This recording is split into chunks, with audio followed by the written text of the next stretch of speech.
അങ്ങനെ pleated sleeve വെച്ചുള്ള top stitch ചെയ്യാൻ വേണ്ടിയുള്ള നമ്മൾ കട്ട് ചെയ്തായിരുന്നല്ലോ. ഇനി നമ്മൾ സ്റ്റിച്ചിങ്ങിലേക്ക് പോവുകയാണ്. അപ്പോൾ ഫസ്റ്റ് ഫ്രണ്ട് പോർഷനിൽ ബോഡി പാർട്ടാണ് ഒന്ന് ആദ്യമേ സ്റ്റിച്ച് ചെയ്തെടുക്കുന്നത്.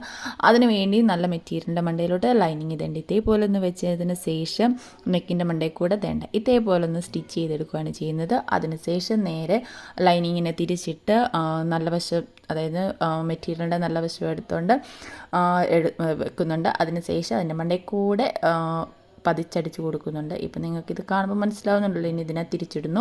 അതിനുശേഷം ഇനി ഇതിൻ്റെ മണ്ടയിൽ കൂടെ പതിച്ചും കൂടെ അടിച്ച് കൊടുക്കുന്നുണ്ട്. ഞാൻ അതിൻ്റെത് വീഡിയോ ഇതിനകത്ത് ആഡ് ചെയ്തിട്ടില്ലെന്നേ ഉള്ളൂ.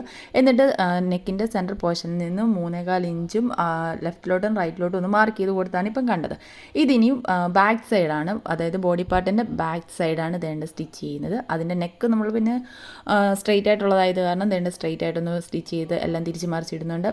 അപ്പോൾ ഇതിൻ്റെ ഫുൾ വീഡിയോ ചാനലിൽ അപ്ലോഡ് ചെയ്തിട്ടുണ്ട്.